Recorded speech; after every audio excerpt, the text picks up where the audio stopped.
This is a dark day for our state. It's a tragic day for our nation. And I want to be very clear that this is a political assassination. We are celebrating 250 years of the founding of this great nation. That founding document, the Declaration of Independence. Yeah, probably goes on to talk about the importance of free speech. I was a fan of Charlie Kirk, not because I agreed with everything he said, but because I'm a fan of anybody who has the bravery and courage to get up and say something that is uncomfortable, that's hard to hear, that everyone won't agree with, that some people will want to kill you over. And it finally caught up to him. So first thing is I respect him. I don't agree with everything he said, but I respect him. And this is an important moment. And I think this is a turning point in our generation's story, really. So for me, I've just watched this play out over the past few hours, trying to piece together what's happening. Like, I'm most interested in, is this a lucky shot or is this planned, intentional? That's kind of just what I'm interested in. As a prior Marine Corps Scout Sniper, Force Recon Marine, I'm interested in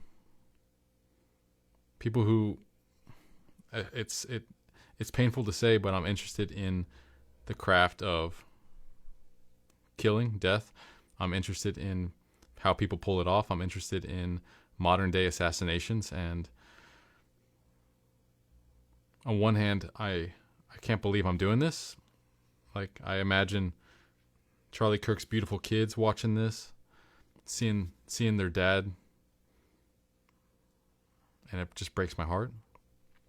On the other hand, this is what I do.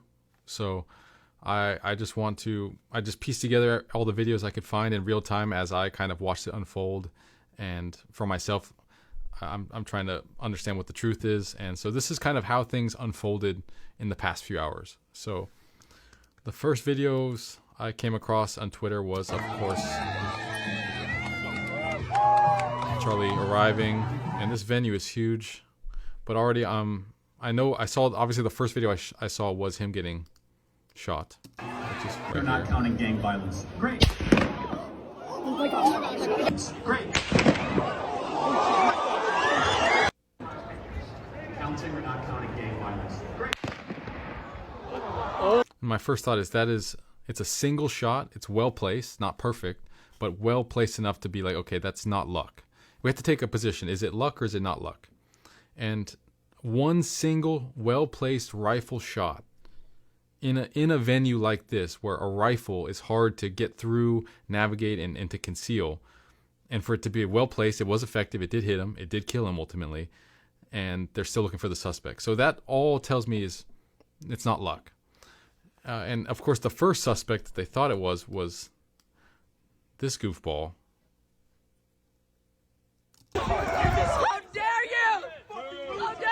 But when I saw that, I was just like, there's no way, if we take the position that this is luck, or it's not luck, then there's no way this guy did it. He's a goofball, he's overweight, he's old, he's in the middle of the crowd.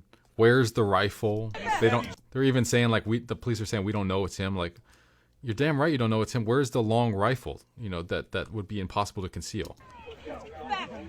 And, you know, some people just will do anything for attention. And I think that's one thing that I just came to realize really quickly is, okay, this guy, apparently this is him, transgender, and, you know, this is a lot of allegation, or like, I don't know the facts of everything. This is just what was presented on Twitter in real time, so could be wrong. But ultimately, the point is, I don't think that this guy, at the time, I was like, this guy is not the main suspect if this was, in fact, not a lucky shot. If this was intentional. Gang violence. Great. And then secondly, that's a rifle shot overhead. Oh my gosh. Great. But the thing is that's interesting is that it's an open shot. It's not suppressed, and it sounds like it was shot in the open, like open space. It echoes the way it reverberates throughout this auditorium. It kind of, and I have a map right here. The auditorium kind of sinks down, and if it was a professional sniper, they would be inside a building, shooting from inside cover, and that would absorb a lot of that kind of reverberation. It would sound a little different.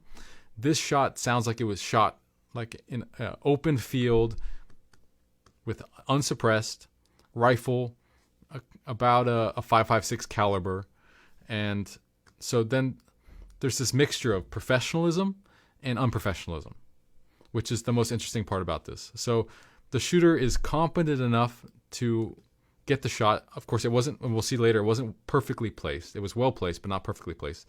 It got the job done, but if it was, this is 200 yards. A 200-yard shot with a long rifle, you should be able to place that on a penny, exactly where you want it. And it was low. So let's go back to the video and keep watching. He did it. I think.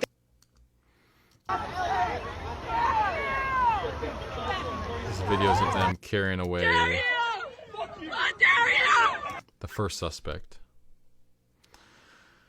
And then we have the videos of them taking Charlie to the hospital.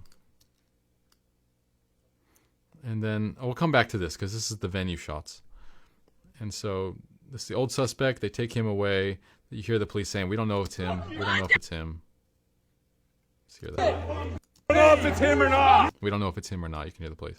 So they're kind of frustrated, but this guy just clearly wanted attention. Perhaps if this is some elaborate thing, he was paid off to get attention, but that would create too many rabbit trails. As soon as there's money involved and people can follow money in bank accounts and payments, you're smoked. So, but who knows? I'm just thinking in real time. So then they get into this is the immediate reporting afterwards. And I was starting to listen because I'm trying to understand, okay, what are people on the ground saying about what they heard, what happened? They say they did hear just one shot. The guy, I don't think he did it. I think they arrested the wrong guy. I think whoever did it was a good shooter. So you got two clips that I found important. Was one, it was a single shot that no one heard two shots. So one single shot. That's a sign of competency. A shot.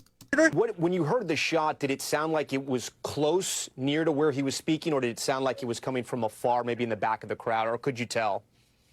No, it sounded like it was the back of the crowd, which was pretty wild. I don't know though. It's like it must have been closer, but then again, it's like if it was that close, how did nobody else? It's the telltale sign of a sniper. People are amazed about how accurate it was. It must have been close, but it sounded far. It is clearly far. I mean, you can, if we go back to the shot over again. Not counting gang violence. Great. You can hear it come overhead, but it's close because the impact it follows the shot so closely. If it was a really long distance, you'd see Charlie, his head would whip back, he would collapse, and then you would hear the sound a second later. But this is close. Not counting gang violence. Great. Immediately, it's bam. Oh, first his head jerks, would make sense because the bullet is traveling faster than sound, so he would have no chance of hearing it. The bullet would hit him, lights would go out, and then you would hear the sound, and that's exactly what happened. Counting gang violence. Great. His head jerks, and then you hear the sound, and then it hits an artery, which hits this artery right here. Immediately, just pints and pints of blood are pouring out. Very, very, very low chance of survival. The thing that's interesting though is the bullet wound was, and I'm blurring it here, but the bullet wound is if it was a bigger round, even a .308, there would be, I think, a little more swelling, a little bit more like a vacuum implosion when a big round enters a vacuum. It goes inside and sucks a bunch of air in, and then the air explodes and expands out, and there's a lot more trauma and swelling.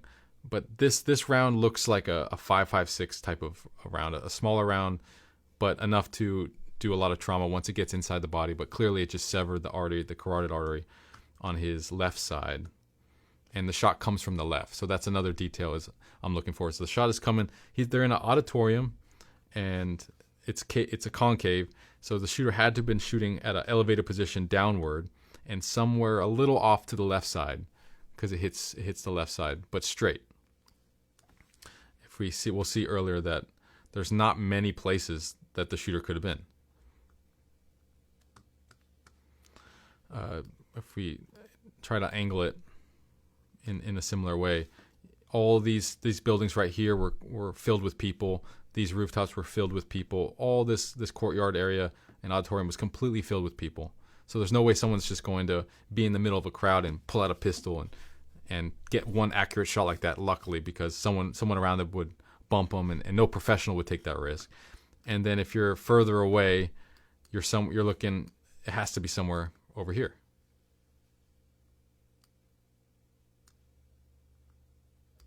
Unless there's some higher buildings.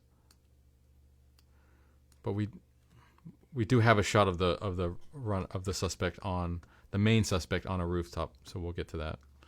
And then try to line it up to see which building it was. So there's somebody on the... Counting or not counting gang violence? Great. So then after the first wave of commotion, a lot of people were speculating. I was listening in on a Twitter live. People were trying to confirm, did Charlie pass away? Was he still alive? What was his condition? And eventually he did pass away. And President Trump tweeted this out that he passed away, and that kind of confirmed it. And then there was reports that the suspect in custody, they let him go, or it wasn't really him. They got the wrong shooter, which was kind of obvious.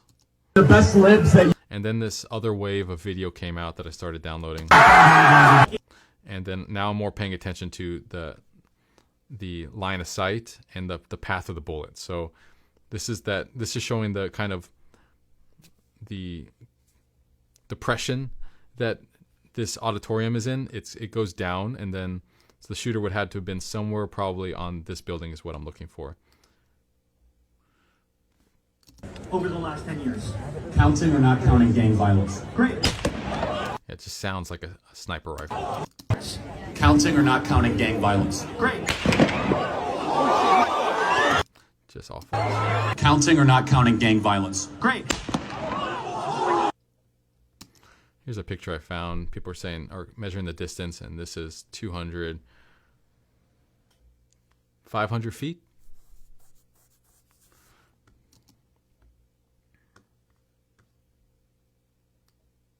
right up. Yeah. Then this video comes You think out. he'd already be in place? You would think that. Right So here. there's somebody on the roof right there? Just saying. He just ran from over, where's my finger? In all black, looks like, appears to be. Up. So there's somebody on the roof right there? Apparently they saw him walking on You it. think he'd already be in place? You would think that. So there's somebody on the roof. So these kids are, I think, suspecting that if this is a security sniper, that he should already be there, and this is kind of late for him to be arriving. Just saying. But of course, it's really hard for someone like this to suspect that this is actually an assassin. Like, it's the last thing you would think if you're not used to this kind of environment. Here's the best video we have to really show that, okay, this was what we think. Here you can see the shooter up here on the roof running.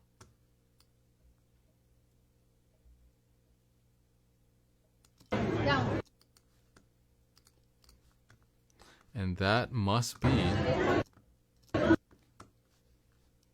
this building right here. Let's see if we can. The teenagers must have been right over here.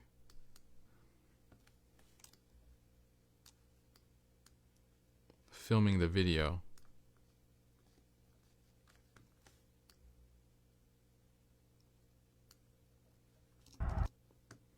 They're on this large sidewalk, this wide walking area, and then we got the 3 steps right here. Let's see if it lines up. Yeah, that's got to be it. So there's somewhere, he's filming us somewhere on this path, and then you have these 3 stages, and the shooter is somewhere up here. So that shooter knew what he was doing. On one hand, he knew where he was going. He knew what position he needed to be in to get the shot. This was planned to some extent. But it's just interesting that if I was the shooter, I would have been inside this building.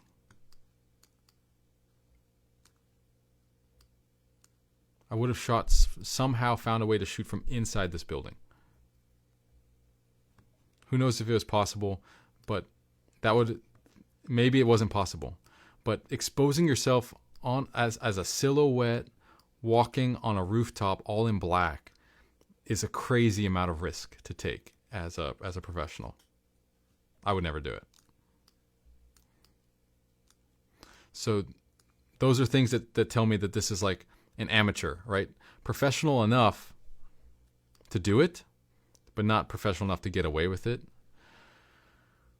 And that's my current take on it. So of course I'm gonna be looking to see if they catch this individual, and I'm curious to know who was this person. But the suspect right now has changed to this person right here. We have this Twitter post I just seen. Again, this is not confirmed. This is speculation. That's why I'm blurring their face. But transgender, same tags, and clear threat. Charlie Kirk is coming to my college tomorrow. I hope someone evaporates him literally, so there's a death threat. And then later on, let's just say something big will happen tomorrow. So then that's a sign of intent and a sign of planning something. And sure enough, something big did happen. So, and I'll just say something about transgenderism. These past couple mass shootings have been transgenders, which is, it's not a woman becoming a man. It's always a man becoming a woman. I just find that interesting. And for me being a man, I know that men naturally, no matter what you do, I happen to believe in God. I happen to believe in two genders, and that this is a mental issue. And one thing I'll say is, as a man, I know that only men have this kind of, I can't say only men, mostly men have this kind of aggression that will defend their ideals to the death and kill over their opinions. Women don't naturally have that kind of inclination to kill or be killed over their opinions. Women are more likely to kind of be susceptible and go with the flow of the culture and the community and the people around them. It's men that have that innate desire to kill or be killed over their opinions and ideals and principles. And so it's just interesting that all the transgenders happen to be, well, not all, but most of them happen to be, from my understanding, men who are trying to become women, but then decide they want to get in touch with their killer instinct and start killing people over this shit. So that's then we get into after the aftermath of them trying to find it. Just east of the library. He's wearing jeans, black shirt, black mask, long rifle. So then this is police chatter. The police now realize that the main suspect is still on the go, and he's got a long rifle. That's kind of the main thing I was looking for. Is if this is a accurate rifle, then there's going to be a long rifle, and that's going to be hard to conceal.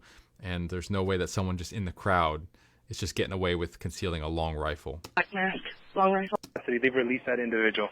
Okay. So apparently they released the old guy. And they're still looking for him. Do they think he left campus? Okay. Yeah. Thank you. Bye. In the backyard of a home right next to UVU campus. This is someone from near the campus who's recording some kind of SWAT team or something who are patrolling and trying to find the suspect, and they're going through this person's backyard. So another suspect. This is Phil's staff. Kind of gives you, to me, the information I take away is that the guy's on the run and they're looking for him, but they haven't caught him.